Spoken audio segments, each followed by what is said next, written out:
இயேசு கிறிஸ்துவில் பிரியமான அருமை சகோதரர்களே சகோதரிகளை, ஒரு டாக்டரை பார்க்கறதுக்கு ஒரு நோயாளி போயிருக்கிறாரு. அவருக்கு ஆப்ரேஷனுக்காக டேட்டு குறிச்சாச்சு. அந்த டேட்டில் இவர் போயிருக்கார். சரி, ஆப்ரேஷன் பண்ணுறதுக்கு முன்னாடி டாக்டர் கொஞ்சம் ஐஸ் வச்சோம்னாக்கா நமக்கு எல்லாமே ஒர்க் அவுட் ஆகும் அப்படின்னு இவருக்கு ஒரு ஆசை, அந்த நோயாளிக்கு. அதனால் அந்த டாக்டரை போய் பார்த்து சொல்லியிருக்காரு, டாக்டர் நீங்கள் தெய்வம் அப்படின்னு. டாக்டருக்கு ரொம்ப சந்தோஷம். இது வரைக்கும் நம்ம எவ்வளோ பேருக்கு ட்ரீட்மெண்ட் கொடுத்துருக்குறோம். எவனாவது நம்மளை பார்த்து தெய்வம்னு சொல்லியிருக்கிறானா? ஃபஸ்ட்டு டைம் நம்ம லைஃப்பில் ஒரு பேஷண்ட்டு நம்மளை பார்த்து தெய்வம்னு சொல்லியிருக்கிறானேன்னு அவருக்கு ரொம்ப சந்தோஷம் தாங்க முடியல. ஆப்ரேஷன் தேட்டருக்குள்ளே ஆளை கொண்டுட்டு போகிறார். போகும்பொழுது அவன் கேட்டிருக்கிறான், டாக்டர் எனக்கு ஆப்ரேஷன் நின்றுட்டு பண்ண போகிறீங்களா உட்காந்து பண்ண போகிறீங்களா அப்படின்னு.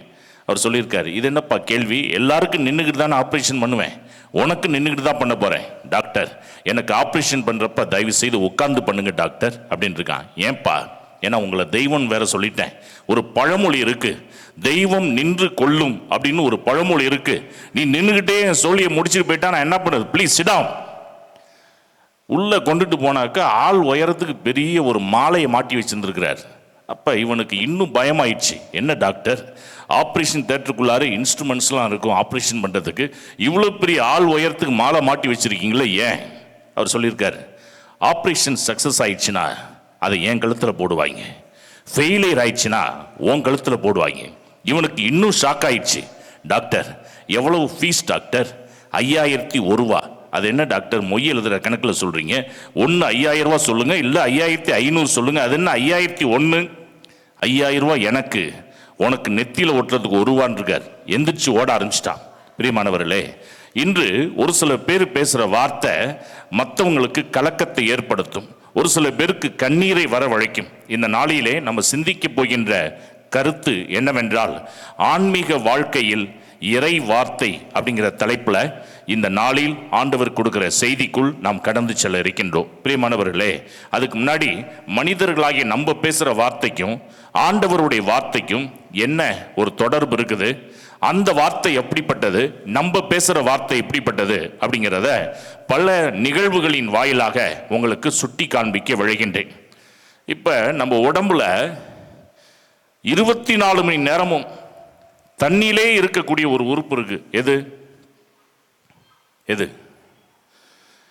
நம்ம உடம்புல இருக்கிற உறுப்புகளில் ஒரே ஒரு உறுப்பு மட்டும் 24 hours தண்ணியிலே இருக்குது. நாக்கு தான். ஒரு பள்ளிக்கூடத்தில் வாத்தியார் பாடம் நடத்தும்போது கேட்குறார், 24 மணி நேரமும் தண்ணியிலே இருக்கக்கூடிய 2 உயிரினங்கள் பெயரை எழுது அப்படின்னு. ஒருத்தன் எழுதியிருக்கிறான், ஒன்று வாத்து, இன்னொன்று எங்கள் அப்பா அப்படின்னு. என்னடா அது, அப்பாவா? அவர் தான் சார் 24 hours ஃபுல் லோடுலே இருப்பார். பிரியமானவர்களே, அந்த தண்ணி நினச்சிக்கிட்டான் இவன். ஆக நம்ம நாக்கு தான் 24 மணி நேரமும் தண்ணியிலே இருக்கக்கூடிய ஒரு உறுப்பு. இப்போ உதாரணத்துக்கு, இப்போ வெளியில் மழை பெய்யுதுன்னு வச்சுங்களேன், தண்ணி அங்கே இருக்குது. அந்த இடத்துக்கிட்ட வர மக்களை நம்ம எப்படி எச்சரிக்கை பண்ணுவோம்? அந்த இடத்துல கொஞ்சம் தண்ணி இருக்குது, கொஞ்சம் பார்த்து வா அப்படின்னு நம்ம சொல்லுவோம். கோவிலே நல்லா மாப்பிங் பண்ணும் பொழுது கொஞ்சம் தண்ணி இடையில இருக்குனாக்கா வெளியிலேருந்து வர மக்கள் தெரியாமல் வருவாங்க, வலிக்கிட்டு விழுந்துடக்கூடாதுங்கிறதுக்காக உடனே என்ன பண்ணுவோம்? தண்ணி இருக்குது அந்த இடத்துக்கிட்ட பார்த்துருவா அப்படிமோ. அப்போ 24 மணி நேரமும் தண்ணியிலே இருக்கக்கூடிய இந்த நாக்கை நம்ம கொஞ்சம் பார்த்து தான் யூஸ் பண்ண வேண்டியதாக இருக்கின்றது. ஆனால் இதை நம்ம செய்கிறோமா அப்படின்னாக்கா கிடையாது. இந்த நாக்கை இஷ்டம் போல நம்ம பயன்படுத்தி கொண்டே இருக்கின்றோம். தொடக்க நூல் இயல் 2:15. யாராவது வாசிங்க. தொடக்க நூல் இயல் 2:15. பைபிள் இருக்கா? அதுல ஏதோன் தோட்டத்தை பண்படுத்தவும் பாதுகாக்கவும் ஆண்டவராகிய கடவுள் மனிதனை அங்கு கொண்டு வந்து குடியிருக்க செய்தார். ஓகே, நல்லா கவனிச்சு பாருங்க. ஏதேன் தோட்டத்தை பாதுகாக்க மனுஷனை கொண்டுட்டு வந்து 2 காரியத்தை செய்யறதுக்காக அந்த இடத்துல வைக்கின்றாராம். ஒன்று, நிலத்தை என்ன செய்யணும்? பாதுகாக்கணும். இன்னொன்று, பண்படுத்த வேண்டும். இப்ப 2 வேலையை செய்யறதுக்காக மனுஷனை கொண்டுட்டு வந்து ஆண்டவர் அங்கே வைக்கின்றார். இப்ப 2 வார்த்தை நல்ல கவனிங்க. பாதுகாக்கிறதுக்கு ஆயுதம் தேவையா? சொல்லுங்க. ஒரு இடத்த பாதுகாக்க ஆண்டவர் கொண்டு வந்து அந்த இடத்துல வைக்கிறார். அந்த இடத்தை பாதுகாக்கிறதுக்கு கையில் ஆயுதம் தேவையா தேவையில்லையா? தேவையா தேவையில்லையா? ஆயுதம் இல்லைன்னா கூட ஒரு ஆளா நின்னோம்னா போதும், அந்த இடத்துல பாதுகாக்கலாம். ஆனால் அந்த இடத்தை பண்படுத்துவதற்கு என்ன தேவை? ஆயுதம் தேவையா தேவையில்லையா? இப்போ 2 வேலையை செய்யறதுக்கு கடவுள் ஆதாமை கொண்டுட்டு வந்து அந்த இடத்துல வைக்கிறார் ஏதேன் தோட்டத்தில். ஒன்று நிலத்தை பாதுகாக்க, இன்னொன்று அந்த நிலத்தை பண்படுத்த. ஆனால் ஆயுதத்தை ஆண்டவர் அங்கே சப்ளை பண்ணதாக ஏதாவது வசனம் வருதா? இல்லை. எப்படி அவங்க அந்த இடத்தை பண்படுத்தியிருப்பாங்க? கையில் ஆயுதம் கிடையாது. ஆயுதம் இல்லாமல் எப்படி அந்த இடத்தை அவங்க பண்படுத்தி இருப்பார்கள் என்றால், பிரியமானவர்களே, கடவுள் தமது சாயலாகவும் உருவத்திலும் மனிதனை படைத்தார். இப்ப கடவுள் வார்த்தைக்கு வல்லம் இருந்துச்சா இல்லையா? இருந்துச்சா இல்லையா? எல்லாத்தையும் ஒரு டக் டக் டக்குன்னு எல்லாத்தையும் சொன்னாரு, அப்படியே உருவானது. அப்ப தமது சாயலாகவும் உருவத்திலும் படைக்கப்பட்ட மனுஷனுக்கும் அந்த நாக்குல அந்த வல்லமை இருந்திருக்க வேண்டும். இவன் அந்த நிலத்தை பார்த்து சொல்லிருக்கும், இங்க இருக்கிற கல்லெல்லாம் அப்படியே அங்கே ஒதுங்கி கொள்க, அப்படியே ஓடி இருக்கும். இந்த இடம் பண்படுத்தப்படுக, அப்படியே நடந்திருக்கும். அப்ப நாக்குல அந்த வல்லமை யாருக்கு இருந்திருக்க வேண்டும்? ஆதாம் ஏவாளுக்கு இருந்திருக்க. இப்ப நல்லா கற்பனை பண்ணி பாருங்க. இன்னைக்கு நம்ம எல்லாருக்கும் நாக்குல சில பேர் சொல்லுவாங்க, உன் கரு நாக்கை வச்சுக்கிட்டு எதையும் சொல்லிடாத, பழிச்சிரும் அப்படிம்பாங்க. ஆனா நம்ம எந்த நாக்கை வச்சிருந்தாலும் சரி, ஒரு சில பேருக்கு கண்ணுல பவர் இருக்கும். ஒரு சில பேருக்கு கண்ணுல பவர். ஒரு ஊர்ல ஒருத்தவன் கண்ணு வைக்கிறவன் பேரு, அவன் பேரே கண்ணு வைக்கிறவன். முருங்கைக்காய் காய்ச்சி நல்லா தொங்கிருக்குது. அதை பார்த்துட்டு ஏங்கப்பா இவ்வளவு முருங்கைக்காவா அப்படின்னு இருக்கா. மரம் பொடுக்குன்னு முறிஞ்சி கீழே விழுந்துருக்கு. மாடு பால் கொடுத்துருக்கு 10 லிட்டர். ஏங்கப்பா 10 லிட்டர் பாலா? மாடு செத்து பொத்துன்னு கீழே விழுந்துருக்கு. அப்படிப்பட்ட பவர்ஃபுல் கண்ணு. ஊரில் உள்ளவங்க மிரண்டு போயிட்டாங்க. டீ கடையில் போய் இவன் டீ குடிக்க போனானாக்கா எல்லாரும் டீ கப் அப்படியே வச்சுட்டு ஓடிடுவாங்க, இவன் கண்ணில் பற்றக்கூடாதுரா அப்படின்னு சொல்லி. அதுலேயும் ஒருத்தன் துணிச்சலாக ஒருத்தன் என்ன பண்ணியிருக்கான், விவசாயம் பண்ணுறான். அதில் களைகள் அதிகமாக இருக்குது. சரி, நம்ம களைக்கொல்லி அடிக்கிறதுக்கு பதிலாக நம்ம ஆளை அழைச்சிட்டு போனாக்கா, ஏன் பாப்பா இவ்வளவு களையா அப்படின்னு ஒரு கண்ணு வச்சானாக்கா எல்லா களைக்கொல்லியும் அடிக்காமல் களையெல்லாம் போயிடும்னு சொல்லிட்டு இவனுக்கு ஒரு எண்ணம். அதனால் ஒரு டீயோட செலவு முடிஞ்சிடும் அப்படின்னு சொல்லிட்டு, தம்பி வணக்கம் அப்படின்னு சொல்லிட்டு ஒரு டீ சாப்பிட்றது அப்படின்னு சொல்லி டீயை வாங்கி கொடுத்து ஆளை அப்படியே வயப்பக்கம் அழைச்சிட்டு போயிருக்கிறான். இதுதான்ப்பா நம்ம வயல், ஏதாவது பார்த்து சொல்லுப்பா அப்படின்னு இருக்கான். அவன் என்ன பண்ணிவிட்டான், இவ்வளவு களைகளுக்கு மத்தியிலையும் கொஞ்சம் பயிர் இருக்குதப்பா அப்படின்ட்டான். இருக்கிற பயிரெல்லாம் காலி, களைகள் மட்டும் அப்படியே இருக்கின்றது. பிரியமானவர்களே, ஒரு சில பேருக்கு கண்ணில் பவர் அப்படி இருக்கும். இன்னும் ஆனால் எல்லாருக்குமே நாக்கில் பவர் இருக்கின்றது. நாக்கில் பவர் இருக்கின்றது. பிரியமானவர்களே, இப்போ நல்லா கற்பனை பண்ணி பாருங்க. ஒரு வேளை நம்ம சொல்றதெல்லாம் நடக்குதுன்னு வச்சுங்களேன், எல்லாருக்கும் நாக்கில் அந்த சக்தி ஆண்டவர் கொடுத்துட்டாருன்னு வச்சுங்களேன், எத்தனை பேர் கோவில் பக்கம் வருவீங்க? கை தூக்குங்க சொல்லுங்க. அதாவது சூப்பர் மார்க்கெட்டில் இருக்கின்ற மளிகை ஜாமான் எல்லாம் என் வீட்டிற்கு வந்து சேர்ந்து விடுக அப்படின்னு சொல்லிட்டு வீட்டில் நீங்கள் உட்கார்ந்துருக்கும் போது அப்படியே ஒரு மூட்டையாக கிளம்பி வருது வீட்டுக்கு. மட்டன் கடையில் இருந்து 2 கிலோ மட்டன் வீட்டிற்கு வந்து சேருக. வீட்டில் இருக்கிற பெண்கள்லாம் உட்காந்துக்கிட்டு அந்த மட்டன் எதெல்லாம் ஜாமான் சேரணுமோ எல்லாம் சேர்ந்து குழம்பாக மாறுக. குழம்பா மாறுது. சாப்பாடு உண்டாகுக. சாப்பாடு வருது. இது மாதிரி எல்லாருக்கும் அப்படிப்பட்ட ஒரு ஆற்றல் நாக்கில் இருந்துச்சுன்னா எத்தனை பேர் கோவில் எட்டி பார்ப்பீங்க? கை தூக்குங்க. எத்தனை பேர் வருவீங்க? வீட்டில் உட்கார்ந்துக்கிட்டு சாமியார் பூசை வைக்கிறப்ப நன்மை மட்டும் வீட்டிற்கு வந்து சேர்ந்து விடுக. வீட்டிலே உட்கார்ந்து. பிரியமானவர்களே, இன்று இந்த நாக்கில் அவ்வளவு வல்லமை இருந்தது. இந்த வல்லமை எப்போ திரும்ப போணுச்சு? ஆதாம் எவாளுக்கு நாவிலே வல்லமை இருந்தது. இந்த வல்லமை எப்போ போனுச்சுனாக்கா, சாத்தான் தந்திரமாக எந்த கனியை கடவுள் சாப்பிடக்கூடாது என்று சொன்னாரோ அந்த கனியை இவங்க நாக்கில் கொண்டுட்டு வந்து வைத்து விட்டான். யாரு? சாத்தான். எப்ப அந்த கனியை இவர்கள் நாக்கில் வைத்தார்களோ அப்பவே அந்த நாக்கில் இருக்கின்ற வல்லமை கம்ப்ளீட்டாக போய்விட்டது. பிரியமானவர்களே, இப்போ அதுக்கப்புறம் என்ன நடக்குது அப்படின்னா, நம்ம விவிலிய வரலாற்று அறிஞர்கள் என்ன சொல்கின்றார்கள், யாக்கோப்பு வரைக்கும் 22 தலைமுறை. யாக்கோப்பு வரைக்கும் எத்தனை தலைமுறை? 22 தலைமுறைகள். யாக்கோப்புக்கு முன்னாடி வரைக்கும் 21 தலைமுறையில் யாருமே நோய்வாய்ப்பட்டு இறக்கவில்லை. பைபிள்லேயே ஆதாம் படைக்கப்பட்டதிலிருந்து யாக்கோப்புக்கு முன்னாடி இருக்கிற வரைக்கும் 21 தலைமுறை. 22வது தலைமுறையில் வரவர் யாரு அப்படின்னா யாக்கோப்பு. அதுக்கு முன்னாடி வரைக்கும் இந்த உலகத்தில் யாரும் நோய் அப்படின்னு வந்து சாகல. எல்லாருமே வயசாகி தான் செத்துருக்காங்க. எல்லாருமே எப்படி செத்துருக்காங்க? வயசாகி தான் செத்துருக்காங்க. நோய் என்றால் அவர்களுக்கே தெரியாது என்ன அப்படின்னு. ஆனால் இந்த பைபிளில் ஃபஸ்ட்டு ஒரு நபர் நோய்வாய்ப்பட்டு சாகிறார் அப்படின்னா அவர் யாரு அப்படின்னா யாக்கோப்பு தான். தொடக்க நூல் 48:1 வாசிங்க. தொடக்க நூல் 48:1. இந்நிகழ்ச்சிக்கு பின் உன் தந்தை உடல் நலமின்றி இருக்கின்றார் என்று யோசேப்புக்கு தெரிவிக்கப்பட்டது. பைபிள்லேயே 2 பேரு கேன்சரினால் இறந்திருக்கின்றார்கள் என்று வேதம் சொல்கின்றது. எபிரேய மொழியில் எழுதப்பட்ட பைபிளை நம்ம வாசிக்கிறப்ப கேன்சர் அப்படிங்கிற அந்த நோயை குறிக்கக்கூடிய ஒரு வார்த்தை கையாளப்படுகின்றது. என்ன அப்படின்னா காலா அப்படிங்கிற வார்த்தை யாக்கோப்புக்கு பயன்படுத்தப்பட்டிருக்கின்றது. பழைய ஏற்பாட்டில் யாக்கோப்புக்கு காலா, இவர் உடல் நோய்வாய்ப்பட்டு இருக்கின்றார் அப்படிங்கிற அந்த வார்த்தை என்ன வார்த்தை அங்கே டேர்ம் யூஸ் பண்ணப்பட்டிருக்குதுன்னா காலா என்றால் புற்றுநோய், கேன்சர் என்று சொல்கின்றோமே அந்த வியாதி. இப்போ இன்னொருத்தர் பைபிளில் இருக்கிறார். யார் அப்படின்னா எசேக்கியா மன்னன் முதுகில் ஒரு கட்டி இருந்துச்சு அப்படின்னு சொல்லி வேதத்தில் நம்ம வாசிக்கின்றோம். அவருக்கு இருந்த கட்டிக்கும் என்ன வார்த்தை யூஸ் பண்ணப்படுகின்றது என்றால் காலா. அப்போ பைபிள்லேயே 2 பேர் கேன்சரினால் பாதிக்கப்பட்டு செத்துருக்கிறாங்க அப்படின்னாக்கா இந்த யாக்கோப்பும் இந்த எசேக்கியா மன்னனும். பிரியமானவர்களே, இப்போ இந்த மனுஷனுக்கு 21 தலைமுறையில் யாருக்கும் வியாதி வரல. 22வது தலைமுறையில் இருக்கக்கூடிய யாக்கோப்புக்கு எப்படி இந்த வியாதி வந்தது அதை தான் இப்போ நான் சொல்ல போகின்றேன். நம்ம வாயில் பேசுகின்ற வார்த்தை ஆசீர்வாதமாக நிறைய தர இருக்கிறது கிடையாது. நம்ம வாயிலிருந்து வர வார்த்தை சில சமயம் எப்படிப்பட்டதாக இருக்குது அப்படின்னாக்கா நமக்கு நாமே ஆப்பு வைத்துக் கொள்ளக்கூடிய வார்த்தையாக இருக்கின்றது.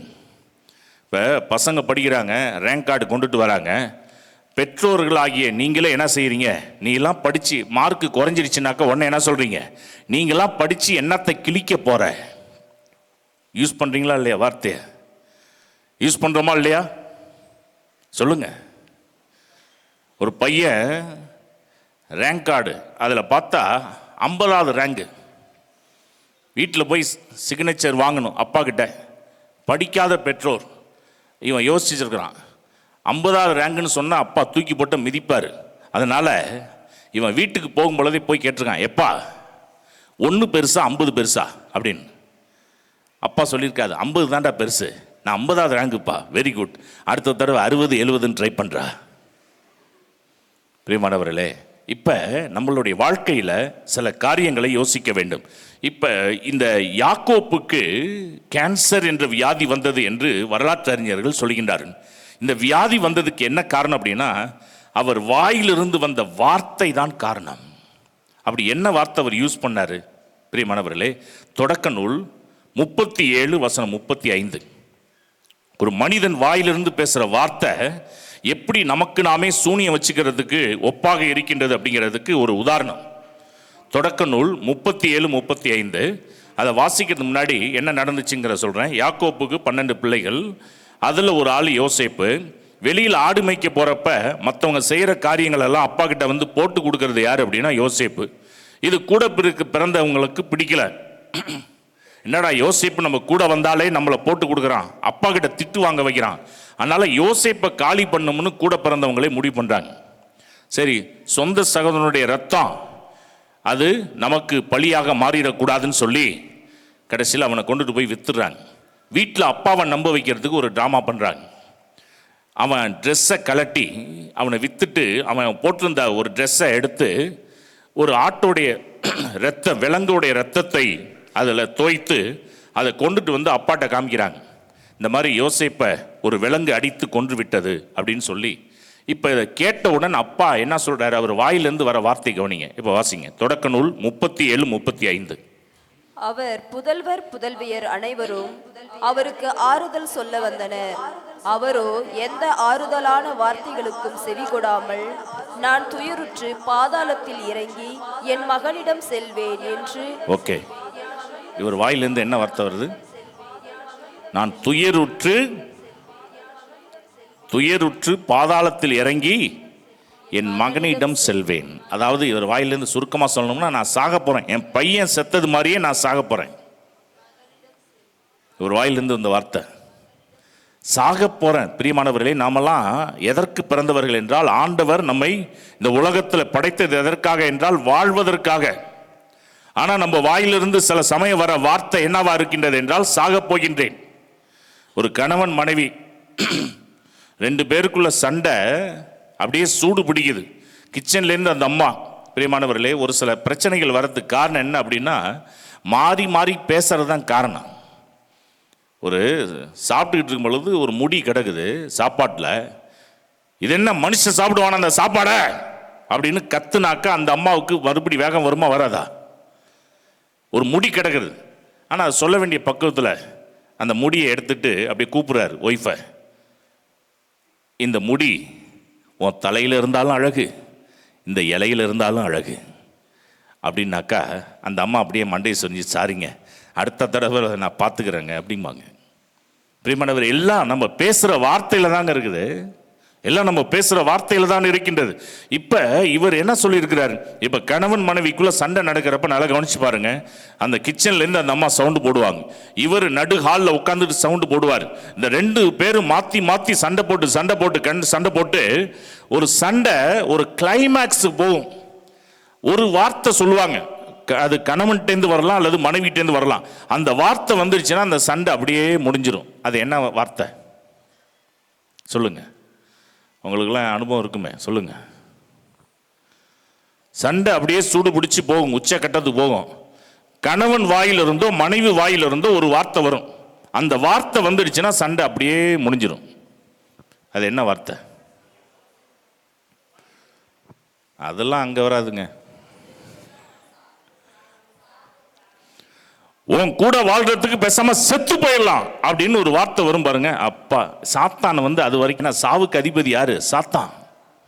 அவன் வீட்டுக்குள்ளார நின்று வேடிக்கை பார்த்துக்கிட்டு இருப்பான். இந்த வார்த்தைக்காக தான் வெயிட்டிங். யாருக்கிட்டேருந்து அந்த வார்த்தை வரப்போகுது? கணவன்கிட்டேருந்து வரப்போதா, மனைவிட்டேருந்து வரப்போதா?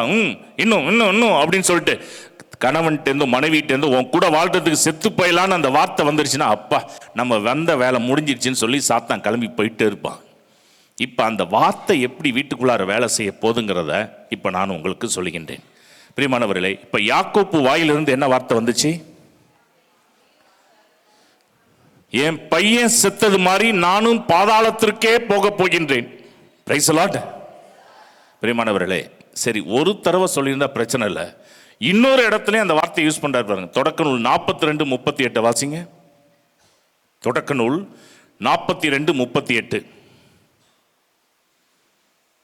ஆனால் யாக்கோபு, என் மகனை உங்களோடு போக விட மாட்டேன், இவன் சகோதரன் இறந்து போனான்.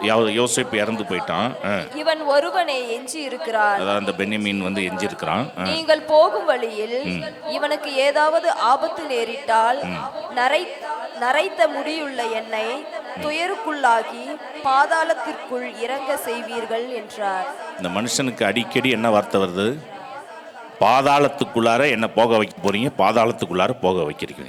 பிரியமானவர்களே, இப்போ அந்த வார்த்தை அவருடைய வாழ்க்கையில் 20 வருடங்கள் கழித்து வேலை செய்கின்றதாம். சாக போறேன்னு அடிக்கடி சொல்ற அவருடைய வாழ்க்கை அப்படியே வீட்டுக்குள்ளார வேலை செய்ய ஆரம்பிச்சு ஒரு கேன்சராக உருவாகி கடைசியில் 22வது தலைமுறையில் வரக்கூடிய இந்த யாக்கோப்பு கேன்சர் வியாதியினால் இறந்து போகின்றார். இதுக்கு முன்னாடி இருக்கிறவங்க யாருமே வியாதியினால் இறக்கவில்லை. ஃபர்ஸ்ட் டைம் ஒருத்தவர் வியாதியினால் இறந்து போறார் அப்படின்னா அது யாரு? யாக்கோப்பு. இந்த வியாதி வந்ததுக்கு என்ன காரணம்? அவர் வாய் தான் காரணம். Praise the lord. ஹல்லேலூயா. நல்லா யோசிச்சு பாருங்க. ஒருவேளை ஆண்டவர் நமக்கு 50,000 வார்த்தை பேசினதுக்கு அப்புறம் லைஃப் முடிஞ்சிரும்டா அப்படின்னு சொன்னார்னா எத்தனை பேர் வாய் திறந்து பேசுவோமா? 50,000 வார்த்தை நீ பேசிட்டா உன் லைஃப் அதோட காலி அப்படின்னு ஆண்டவர் சொல்லிட்டாக்கா நிறைய பேர் இப்படியே தான் போயிட்டு இருக்கோம் வாழ்க்கை. பிரியமானவர்களே, ஒரு டாக்டர்கிட்ட ஒரு ஒய்ஃப் அழைச்சிட்டு போறாரு வீட்டுக்காரரு. அந்த அம்மாவுக்கு ஒரு பல்லு சொத்தை. டாக்டர் பார்த்துட்டு சொல்லியிருக்கார், ஒரு பல்லு பிடுங்க 1000 ரூபாய் சார் அப்படின்னு. இவர் 2000 ரூபாயை தூக்கி கொடுத்துருக்கார். டாக்டர் அசந்து போயிட்டார். என்ன சார், ஒரு பல்லு தானே சொத்தை, ஒரு பல்லுக்கு தானே சார் 1000 ரூபாய், நீங்கள் 2000 ரூபாய் கொடுக்குறீங்க? அப்படியே சேர்த்து அவள் நாக்கையும் பிடுங்க டாக்டர். அதை வச்சுக்கிட்டு அவள் பேசுகிற பேச்சு என்னால் தாங்க முடியல. பிரியமானவர்களே, இன்னைக்கு நிறையா பேருடைய குடும்பத்தில் பிரச்சனைக்கு மேலே பிரச்சனை. 2 லேடிஸ் பஸ்ஸில் போயிட்டு இருக்குது. கண்டக்டர் ஒரு அம்மா கூப்பிட்டுருக்கு, இங்கே வா இந்த ஜன்னலை ஓப்பன் பண்ணு அப்படின்னு. திறந்துருக்கிறார். இன்னொரு அம்மா கூப்பிட்டுருக்கு, அந்த ஜன்னலை மூடி இருக்கிறார். ஒரு அம்மா ஜன்னலை திறக்க சொல்லுது, வெளிக்காத்து வரக்கூடாதுங்குது ஒரு அம்மா, இன்னொன்று வெளிக்காத்து வரணுங்குது. காலையில் யாருக்கிட்ட முகத்தில் முழிச்சுன்னு தெரியல, இப்படி வகை தெரியாமல் மாட்டிக்கிட்டேமேன்னு இவர் விழி பிதுங்கி போய் நிற்கிறார்.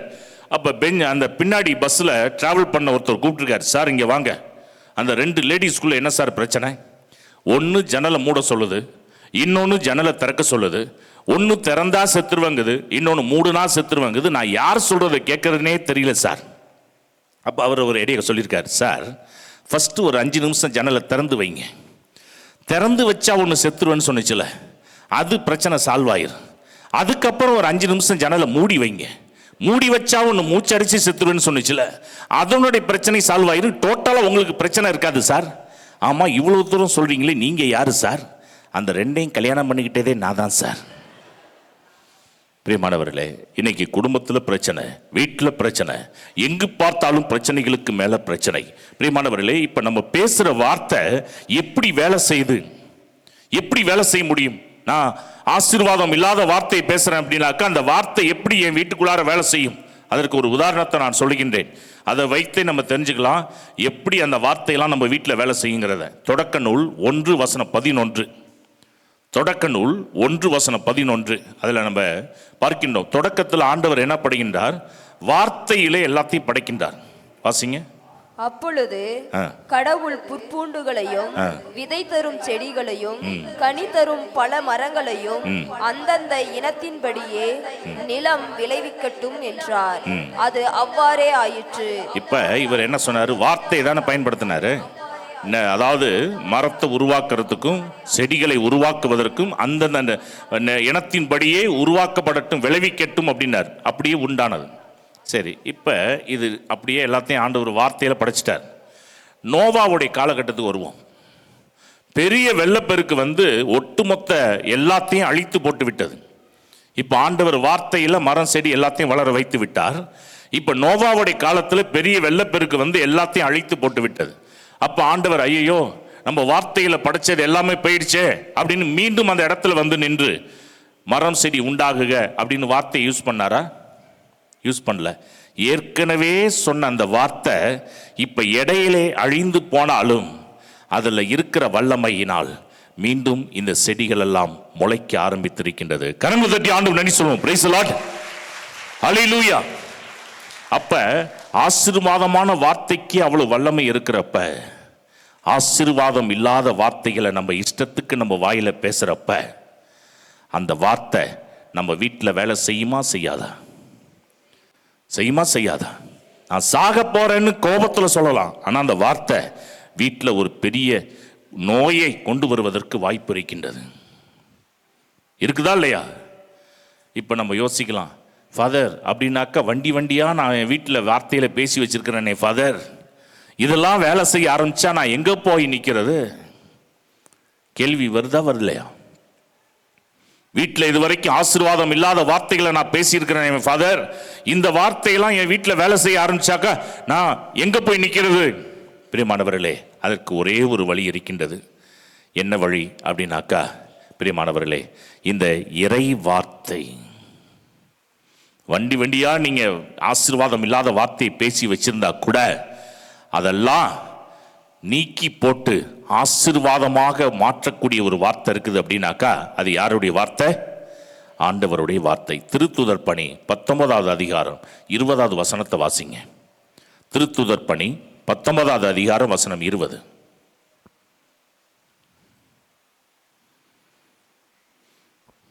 இவ்வாறு ஆண்டவரின் வார்த்தை ஆற்றல் பொருந்தியதாய் பரவி வல்லமையுடன் செயல்பட்டது. இப்ப யாருடைய வார்த்தை பரவி ஆற்றல் உள்ளதாய் செயல்படுகின்றதாம்? ஆண்டவருடைய வார்த்தை. இப்ப நம்ம வீட்டில் ஆல்ரெடி நான் நல்ல ஆசீர்வாதம் இல்லாத வார்த்தை பேசி இதெல்லாம் பரவிட்டு இருக்கிறப்ப எப்ப என் வாயால சத்தமா வீட்டில் உட்கார்ந்து இந்த இறை வார்த்தையை நான் படிக்க ஆரம்பிக்கிறேனோ இந்த வார்த்தை வல்லமை உள்ளதாய் பரவி ஆசீர்வாதம் இல்லாத வார்த்தைகளை முழுமையாக நீக்கி போட்டு உங்கள் குடும்பத்திற்கு ஆசீர்வாதத்தை கொண்டு வரப் போகின்றது. கரங்களை தட்டி ஆண்டவருக்கு நன்றி சொல்வோம். Praise the lord. ஹல்லேலூயா. நன்றி இயேசுவே, போற்றி இயேசுவே. இனிமை மிகு பாடல் 1:3 வாசிங்க. இனிமை மிகு பாடல் 1:3.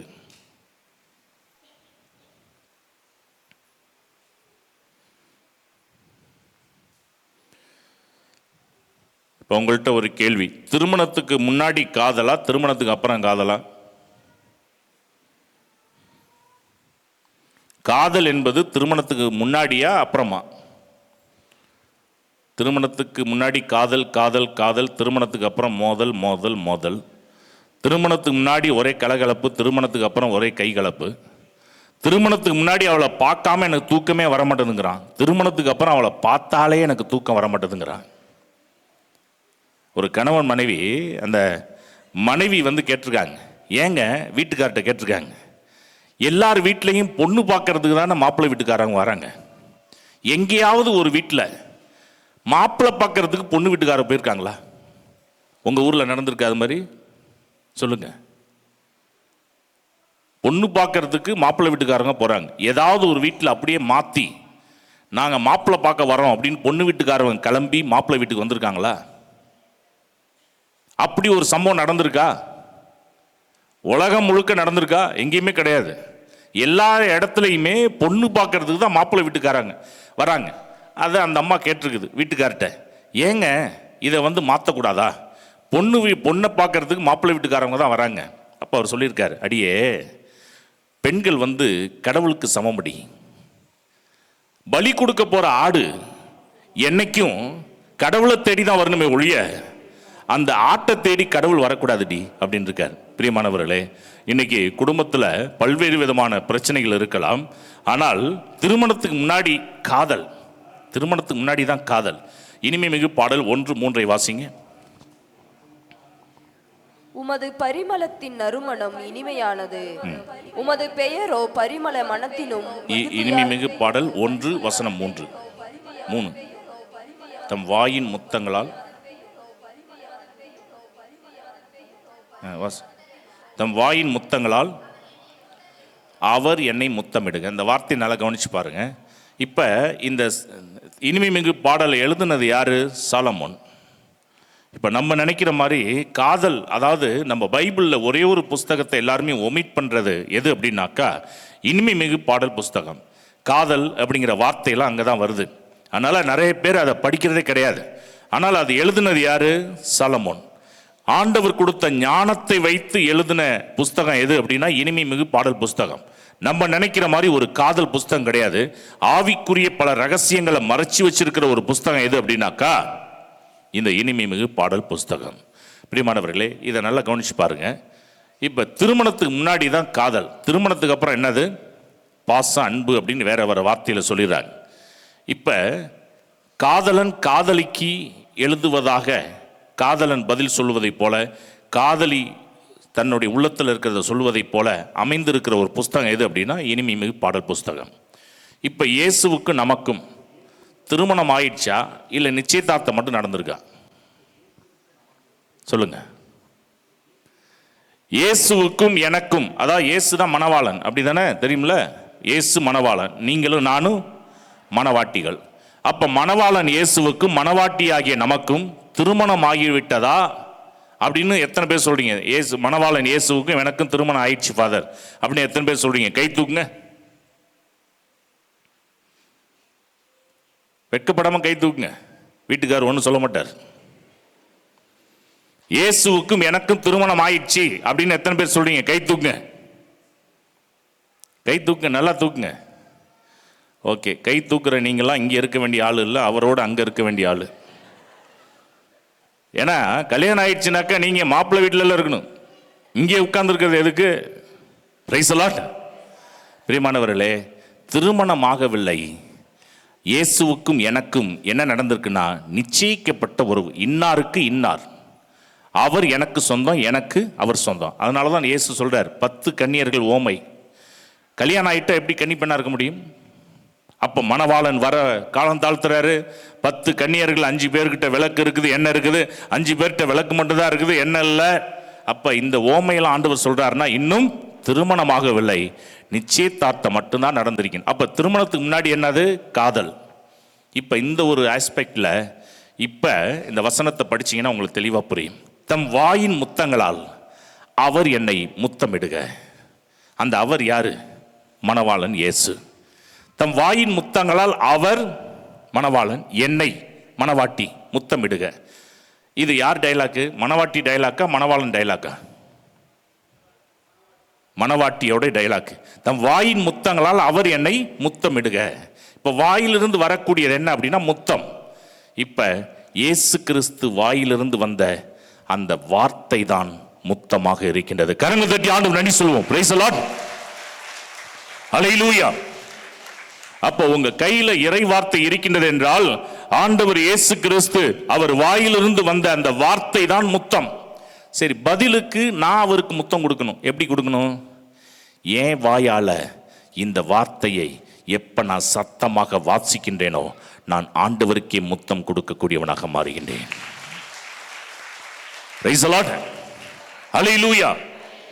அப்ப என் வாயால இந்த வார்த்தையை எப்ப நான் சத்தமா வாசிக்கிறேனோ ஆண்டவருக்கே முத்தம் கொடுக்கிறேன். அப்ப இந்த வார்த்தை வல்லமையாக பரவே இதுவரைக்கும் ஆசீர்வாதம் இல்லாத வார்த்தைகளை எப்ப நான் வீட்டில் பேசியிருக்கிறேனோ அதெல்லாம் ஆசீர்வாதமாக மாற்றிவிடும்.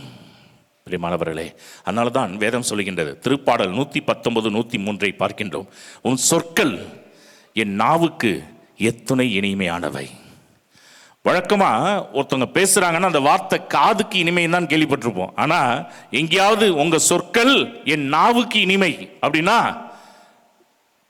அது தேனினும் இனிமையானது என்று வேதம் சொல்லுகின்றது. Price the Lord.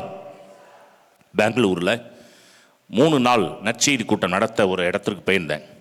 அங்க இருக்கிற ஒரு ஃபாதர் காலை சாப்பாடே 12 மணிக்கு தான் சாப்பிட்டார். அப்ப அசிஸ்டண்ட்டை கேட்டேன், உங்க ஃபாதர் காலை சாப்பாடே 12 மணிக்கு சாப்பிட்றாருன்னா மதியம் சாப்பாடு எப்போ சாப்பிடுவார் அப்படின்னு, நைட்டு சாப்பாடு எப்போ சாப்பிடுவார், அப்போ நீங்கள் அவர்கிட்ட கேளுங்க அப்படின்னார். அப்போ பங்கு ஃபாதர்கிட்ட கேட்டேன், ஃபாதர் நீங்கள் காலை சாப்பாடே ஏன்னா 2-3 நாளாகவே தொடர்ந்து அவர் 12 மணிக்கு தான் சாப்பிட்றாரு காலை சாப்பாடை. அப்போ அவர்கிட்ட கேட்டேன், நைட்டு என்ன ஃபாதர் பண்ணுறீங்க அப்படின்னு. அப்போ சொன்னார், 10 மணிக்கு பைபிளை எடுத்து விரித்து வச்சா காலையில் 5 மணி வரைக்கும் பைபிளை படிச்சுட்டே இருப்பாராம். Price the Lord. பைபிளை மூடி வச்சுட்டு அவர் படுக்கு தூங்குறது 5 மணிக்கு மேலே தான். 12 மணிக்கு 11 மணிக்கு ஏஞ்சி ஃப்ரெஷ் ஆகிட்டு சாப்பிட வருவாராம். அப்போ அவர்கிட்ட கேட்டேன், இந்த பைபிளை படிக்க ஆரம்பிச்சதுக்கப்புறம் உங்கள் வாழ்க்கையில் என்ன ஃபாதர் மாற்றம் வந்துச்சு அப்படின்னாரு. அப்போ அவர் சொன்னார், என் பங்கில் 50 பேர் பூசிக்கு வந்தா என் கண்ணுக்கு 100 பேர் தெரியுறாங்க அப்படின்னார். அப்படின்னா என்ன அர்த்தம்? கண்ணில் கோளாறுன்னு அர்த்தமா? என் பங்கில் 50 பேர் பூசைக்கு வந்தா என் கண்ணுக்கு 100 பேர் தெரியுறாங்கன்னாரு. என்ன அப்படின்னா, ஒவ்வொருத்தங்களுக்கும் வானத்தூதரை ஆண்டவர் பணிவிடை செய்வதற்காக கொடுத்திருக்கின்றார். இப்ப 50 பேர் உட்கார்ந்துருக்கிறான், அவங்க பின்னாடி இருக்கிற வானத்தூதரை முதற்கொண்டு என் கண்களால் நான் பார்க்கின்றேன். அவர் சொன்னார், ரோட்ல கார் டிரைவ் பண்ணி போறப்ப அங்கங்க சில பிசாசுகள் நின்று கொண்டு இந்த காரை ஆக்சிடென்ட் பண்ணுவதற்கு அங்கங்க ட்ரை பண்ணிக்கிட்டு இருக்கிற அந்த ஒரு காட்சியை முதல் கொண்டு ஆண்டவர் எனக்கு கண்களால் காண்பிக்கின்றார். ஒரு வீட்டில் செய்வன அப்படின்னு சொல்லி கூப்பிட்டுருக்காங்க. இவர் ஜெபம் பண்ணுறதுக்காக அந்த வீட்டுக்குள்ளே போயிருக்கார். அடி எடுத்து வச்ச அடுத்த செகண்டே அந்த நடு ஹாலு 2ஆக பொளந்துருக்கு. நடுவில் பதுக்கி வைக்கப்பட்ட அந்த மாந்திரிக சில பொருட்கள் எல்லாம் அப்படியே செம்போட மேலே வந்திருக்கு. இவர் சொல்லியிருக்காரு, தூக்கி போட்டு எரிங்க அப்படின்னு. உள்ளே போய் ஜெபம் கூட பண்ணலை. காலை எடுத்து வச்ச அடுத்த நிமிஷமே உள்ளே இருக்கிறது வெளியே வருதுனாக்கா எவ்வளவு வல்லமை யார் வழியாக? இறை வார்த்தையின் வழியாக அவருக்கு கிடைத்திருக்கு. கரங்களை தட்டி ஆண்டவருக்கு நன்றி சொல்லுவோம். Praise the lord. ஹல்லேலூயா. பிரியமானவர்களே, அப்ப ஆண்டவருடைய வார்த்தை நமக்கு ஆசீர்வாதமாக பல காரியங்களை நம்மளுடைய வாழ்க்கையிலே செய்யக்கூடியதாக இருக்கின்றது. அதனால தான் இப்போ நம்ம வீடுகள்லாம் எத்தனை பேர் வீட்டை பூட்டாமல் நான் பூசைக்கு வந்திருக்கேன்னு எத்தனை பேர் சொல்லுவீங்க? கை தூக்குங்க. வீட்டை பூட்டாமல் நான் வந்திருக்கேன் ஃபாதர். நம்ம கோவிலில் சில சமயம் பாட்டு பாடுறது கூட இந்த பொண்ணும் பொருளும் இல்லை பாட்டு கொயரில் பாடுவீங்கள, அதில் கூட ஒரு பொய்யை தான் சொல்லிக்கிட்டு இருக்கிறோம் நம்ம. அந்த பாட்டு, பொன்னும் பொருளும் இல்லை என்னிடத்தில் ஒன்றும் இல்லை உன்னிடத்தில் என்னை கொடுத்தேன் அப்படின்னு. ஆனால் பார்த்தா கையில் பார்த்தா 2 பவுனுக்கு வளையல் போட்டுக்கிட்டு, கழுத்தில் செயினை போட்டுக்கிட்டு, பீரோவில் லாக்கரில் எல்லாத்தையும் அடுக்கி வச்சுக்கிட்டு, இங்கே வந்து கோவிலில் நின்று எவ்வளோ தைரியமாக எதுவுமே இல்லைன்னு சொல்லி பாடுறோம் அப்படின்னாக்கா நம்ம எவ்வளோ பெரிய பொய்யர்கள். Praise the lord. வேலூரில் ஒரு இடத்துல ப்ரேயர் நடத்த போயிருந்தப்ப அந்த பாட்டு பாடினாங்க, எல்லாம் குணர்ந்தோம் திருவடி வைத்தோம் ஏற்றிடுவாய் இறைவா. நிப்பாட்டுங்க பாட்டு அப்படின்னாரு பங்கு சாமியார். இப்போ என்னத்தை கொண்டுட்டு வந்தீங்கன்னு எல்லாத்தையும் கொண்டு வந்து பாடிக்கிட்டு இருக்கீங்க. ஒரு ஆப்பிள் கொண்டு வந்தீங்களா, ஒரு ஆரஞ்சு கொண்டு வந்தீங்களா? எதுவுமே இல்லை. ஒரு காணிக்க கூட வரல, நீங்கள் என்ன பாடுறீங்க அப்படின்னார். பிரியமானவர்களே, நம்ம ஒரு சில சமயம் செய்கிறது ஒன்று, ஆனால் சொல்றது ஒன்றாக இருக்கின்றது. இந்த நாளிலே ஆண்டவருடைய வார்த்தை எப்படிப்பட்டது பிரியமானவர்களே? திருப்பாடல் 19:10 வாசிக்கிறப்ப, அவை பொன்னிலும் பசும் பொன்னிலும் மேலாக விலைமிக்கவை. நீங்க வச்சிருக்கிற பவுனை காட்டிலும் எது விலைய உயர்ந்ததா? இறை வார்த்தை. இப்ப அந்த பவுனை எங்க போட்டு பூட்டி வச்சிருக்கீங்க? லாக்கர். அதை யாராவது ஆட்டை போட்டு போயிடக்கூடாதுன்னு அதுக்கு ஒரு பூட்டு வேற, வீட்டை பூட்டிட்டு வந்திருக்கு உட்காந்துருக்கீங்க, அப்படி தானே? அப்போ அதை விட விலை உயர்ந்தது எது? பைபிள். ஆனால் அந்த பைபிள் பார்த்தா சில வீடுகளில் பரணி மேலே கிடக்குது, சில வீட்டில் அப்படியே அலட்சியமாக அப்படியே கிடக்குது. ஆனால் பொன்னை காட்டிலும் விலை உயர்ந்தது எது? இறை வார்த்தை என்று வேதம் சொல்கின்றது. அப்போ இதை நம்ம எங்கே வைக்கணும்? பீரோவில் வைக்கணுமா? பிரியமானவர்களே, அப்போ அழிந்து போகின்ற பொண்ணை நம்ம பீரோவில் வைக்கிறோம். அழியாத வார்த்தையை எங்கே கொண்டு வைக்கணும்னா இந்த உள்ளத்துக்குள்ளர வச்சா யாரும் இந்த வார்த்தையை எடுத்து போட முடியாது. கரங்களை தட்டி யாரும் நன்றி சொல்லுவோம். Praise the Lord. அதனால்தான் தாவீது அந்த வார்த்தையை எங்கே திரும்ப வச்சாரு? இங்கே வச்சாருங்க. திருப்பாடல் 119:11 வாசிக்கிறப்ப, உமக்கு எதிராய் நான் பாவம் செய்யாதவாறு உமது வாக்கை என் இதயத்தில் இருத்தி உள்ளேன். அவர் சொல்றாரு பாருங்க, உமக்கு எதிராக நான் பாவம் செஞ்சிடக்கூடாது, அதனால உங்க வார்த்தையை நான் எங்க நிப்பாட்டி வச்சிருக்கிறேன்? இங்கே நிப்பாட்டி வச்சிருக்கிறேங்க அப்படிங்கிறார். பிரியமானவர்களே, அப்ப இந்த உலகத்துல அபிரகாம் லிங்கன் அவருடைய லைஃப்பை நீங்க படிச்சா தெரியும். ஒரு விறகு வெட்டியா இருந்தவர். சின்ன பிள்ளைகள் அவ்வளோ கஷ்டப்பட்டார். அன்னன்னைக்கு விறக தலையில சுமந்து கொண்டுட்டு போய் விட்டு அதை வர வருமானத்தை வச்சு குடும்பத்தை நடத்தி இருந்தவர் யார் அப்படின்னு அபிரகாம் லிங்கன். அவங்க பாட்டி அப்படி பழக்கி விட்டாங்க. அவங்க சாகிறதுக்கு முன்னாடி ஒரு பொக்கிஷமா இருந்த பைபிளை கையில் எடுத்து கொடுத்துருக்குறாங்க. பேரனை கூப்பிட்டுருக்காங்க, நான் சாக போறேன், இந்த வார்த்தை தான் உனக்கு பொக்கிஷம். அபிரகாம் லிங்கனை பார்த்து சொல்லியிருக்காங்க, இந்த வார்த்தை தான் உனக்கு பொக்கிஷம், இதை நீ கையில் வச்சுக்கணும், டெய்லி படிக்காம நீ படுக்கைக்கு போகக்கூடாது அப்படின்னு அட்வைஸ் பண்ணிட்டு அந்த அம்மா இறந்துடுறாங்க. இவருக்கு இது பசுமரத்தாணி போல பதிந்து விட்டது. ஒவ்வொரு நாளும் பைபிள் படிக்காம ஒரு படுக்கைக்கு போனதே கிடையாது. அந்த வார்த்தை ஃபியூச்சரில் அவரை அமெரிக்காவின் ஜனாதிபதியாகவே மாற்றிவிட்டது. கரங்களை தட்டி ஆண்டவருக்கு நன்றி சொல்வோம். Praise the lord. அல்லேலூயா. ஒரு ஏழை, ஒரு விறகு வெட்டி அமெரிக்காவின் ஜனாதிபதி ஆவது அப்படின்னாக்கா அவரை உயர்த்தியது யார் என்றால் ஆண்டவர். அப்போ எப்போ வார்த்தையை நம்ம கையில் எடுக்கிறோமோ, ஆண்டவர் வார்த்தையை படிக்கிறோமோ, நம்மளை ஆண்டவர் நிச்சயம் உயர்த்துவார் என்பதில் எந்த சந்தேகமும் இல்லை. ஆகவே நம்ம நாக்கில் பேசுகிற வார்த்தைக்கு கணக்கு கொடுக்க வேண்டும்.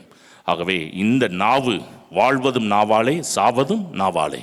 இதுவரைக்கும் சாவுக்குரிய வார்த்தைகளை பேசியிருந்தாலும் வாழ்க்கைக்குரிய ஆசீர்வாதமான வார்த்தைகளை இந்த நாவிலே தொடர்ந்து உச்சரிப்போம். ஆண்டவரை போற்றுவோம், ஆசீர்வாதத்தை பெறுவோம். அதற்கான அருளை இந்த திருப்பலியில் கேட்டு ஜெபிப்போம். ஆமென்.